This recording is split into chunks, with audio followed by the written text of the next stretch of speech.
देवताओं का पलायन। इंद्र आदि के पूछने पर बृहस्पति का रुद्रदेव की अजेयता बताना, वीरभद्र का देवताओं को युद्ध के लिए ललकारना, श्री विष्णु और वीरभद्र की बातचीत तथा विष्णु आदि का अपने लोक में जाने एवं दक्ष को यज्ञ का विनाश करके वीरभद्र का कैलाश को लौटना। ब्रह्मा जी कहते हैं, नारद, उस समय देवताओं के साथ शिवगणों का घोर युद्ध आरंभ हो गया। उसमें सारे देवता पराजित हुए और भागने लगे। वे एक दूसरे का साथ छोड़कर स्वर्गलोक में चले गए। उस समय केवल महाबली इंद्र आदि लोकपाल ही उस दारुण संग्राम में धैर्य धारण करके उत्सुकता पूर्वक खड़े रहे। तदंतर इंद्र आदि सब देवता मिलकर उस सम्रांगण में बृहस्पति जी को विनीत भाव से नमस्कार करके पूछने लगे। लोकपाल बोले, गुरुदेव बृहस्पति, तात महाप्राज्ञ दयानिधे, शीघ्र बताइए, हम जानना चाहते हैं कि हमारी विजय कैसी होगी या कैसे होगी। उनकी यह बात सुनकर बृहस्पति ने प्रयत्न पूर्वक भगवान शंभु का स्मरण किया और ज्ञान दुर्बल महेंद्र से कहा। बृहस्पति बोले, इंद्र, भगवान विष्णु ने पहले जो कुछ कहा था वह सब इस समय घटित हो गया। मैं उसी को स्पष्ट कर रहा हूँ, सावधान होकर सुनो। समस्त कर्मों का फल देने वाला जो कोई ईश्वर है वह कर्ता का ही आश्रय लेता है। कर्म करने वाले को ही उस कर्म का फल देता है। जो कर्म करता ही नहीं उसको फल देने में वह भी समर्थ नहीं है। अतः जो ईश्वर को जानकर उसका आश्रय लेकर सत्य कर्म करता है उसी को उस कर्म का फल मिलता है, ईश्वर द्रोही को नहीं। न मंत्र, न औषधिया, न समस्त विचारिक कर्म, न लौकिक पुरुष, न कर्म, न वेद, न पूर्व और उत्तर मीमांसा तथा न नाना वेदों से युक्त अन्यान्य शास्त्र ही ईश्वर को जानने में सामर्थ होते हैं। ऐसे प्राचीन विद्वानों का कथन है, अनन्य शरण भक्तों को छोड़कर जो दूसरे लोग संपूर्ण वेदों का 10,000 बार स्वाध्याय करके भी महेश्वर को भली भांति नहीं जान सकते, यह महाश्रुति का कथन है। अवश्य भगवान शिव के अनुग्रह से ही सर्वथा शांत, निर्विकार एवं उत्तम दृष्टि से सदा शिव के तत्व का साक्षात्कार ज्ञान हो सकता है। सुरेश्वर, क्या कर्तव्य है और क्या है कर्तव्य, इसका विवेचन करना अभिष्ट होने पर मैं जो इसमें सिद्धि का उत्तम अंश है उसी का प्रतिपादन करूंगा। तुम अपने हित के लिए उसे ध्यान देकर सुनो। इंद्र, तुम लोकपालों के साथ आज नादान बनकर रक्ष यज्ञ में आ गए। बताओ तो यह क्या पराक्रम करोगे। भगवान रुद्र जिनके सहायक है, ऐसे ये परम क्रोधी रुद्रगण इस यज्ञ में विघ्न डालने के लिए आए हैं और अपना काम पूरा करेंगे, इसमें संशय नहीं है। मैं सत्य सत्य कहता हूँ कि यश यज्ञ के विद्वान का निवारण करने के लिए वस्तुतः तुमसे किसी के पास भी सर्वथा कोई उपाय नहीं है। बृहस्पति की यह बात सुनकर वे इंद्र सहित समस्त लोकपाल बड़ी चिंता में पड़ गए। तब महावीर रुद्रगण से घिरे हुए वीरभद्र ने मन ही मन भगवान शंकर का स्मरण करके इंद्र आदि लोकपालों को डांटा और इसके पश्चात रुद्रगणों के नायक वीरभद्र ने रोष से भरे कर तुरंत ही संपूर्ण देवताओं को तीखे बाणों से घायल कर दिया। उन बाणों की चोट खाकर इंद्र आदि समस्त सुरेश्वर भागते हुए 10 दिशाओं में चले गए। जब लोकपाल चले गए और देवता भाग खड़े हुए, तब वीरभद्र अपने गणों के साथ यज्ञशाला के समीप गए। उस समय वहां विद्यमान समस्त ऋषि अत्यंत भयभीत हो परमेश्वर श्री हरि से रक्षा की प्रार्थना करने के लिए सहसा नतमस्तक हो शीघ्र बोले, देवदेव रमानाथ सर्वेश्वर महाप्रभु, आप दक्ष के यज्ञ की रक्षा कीजिए। आप ही यज्ञ हैं, इसमें संशय नहीं। यज्ञ आपका कर्म है, रूप और अंग है। आप यज्ञ के रक्षक हैं, अतः दक्ष यज्ञ की रक्षा कीजिए। आपके सिवा दूसरा कोई नहीं।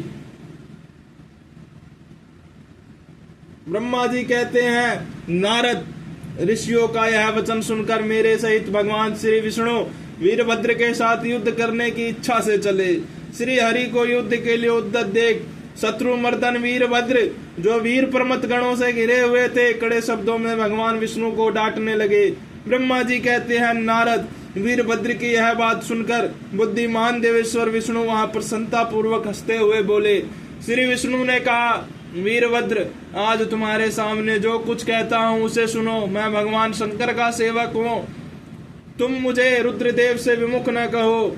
दक्ष अज्ञानी हो कर्म कांड में ही इसकी निष्ठा है। इसने मूढ़तावश पहले मुझसे बारंबार अपने यज्ञ में चलने के लिए प्रार्थना की थी। मैं भक्त के अधीन ठहरा, इसलिए चला आया। भगवान महेश्वर भी भक्त के अधीन रहते हैं। तात दक्ष मेरा भक्त है, इसलिए मुझे यहाँ आना पड़ा। रुद्र के क्रोध से उत्पन्न हुए वीर, तुम रुद्र तेज स्वरूप हो, उत्तम प्रताप के आश्रय हो। मेरी प्रतिज्ञा सुनो, मैं तुम्हें आगे बढ़ने से रोकता हूँ और तुम मुझे रोको। परिणाम वही होगा जो होने वाला होगा। मैं पराक्रम करूंगा। ब्रह्मा जी कहते हैं, नारद, भगवान विष्णु के ऐसा कहने पर महाबाहु वीरभद्र हंसकर बोले, आप मेरे प्रभु के प्रिय भक्त हैं। यह जानकर मुझे बड़ी प्रसन्नता हुई। इतना कहकर गणनायक वीरभद्र हंस पड़ा और विनय से नतमस्तक हो बड़ी प्रसन्नता के साथ श्री विष्णु देव से कहने लगा। वीरभद्र ने कहा, महाप्रभु, मैंने आपके भाव की परीक्षा के लिए कड़ी बातें कही थी। इस समय यथार्थ बात कहता हूँ, सावधान होकर सुनो। हरे, जैसे शिव है वैसे आप हैं, जैसे आप हैं वैसे शिव है, ऐसा वेद कहते हैं। और वेदों का यह कथन शिव की आज्ञा के अनुसार ही है। रमानाथ भगवान शिव की आज्ञा से हम सब लोग उनकी सेवा के ही, तथापि मैंने जो बात कही है वह इस वाद विवाद के अवसर के अनुरूप ही है। आप मेरी हर बात को आपके प्रति आदर से भाव से ही कही गई समझिए। ब्रह्मा जी कहते हैं, वीरभद्र का यह वचन सुनकर भगवान श्री हरि हंस पड़े और उसके लिए हितकर वचन बोले। श्री विष्णु ने कहा, महावीर, तुम मेरे साथ निशंक होकर युद्ध करो। तुम्हारे अस्त्रों से शरीर के भर जाने पर ही मैं अपने आश्रम को जाऊंगा। ब्रह्मा जी कहते हैं, ऐसा कहकर भगवान विष्णु चुप हो गए और युद्ध के लिए कमर कसकर डट गए।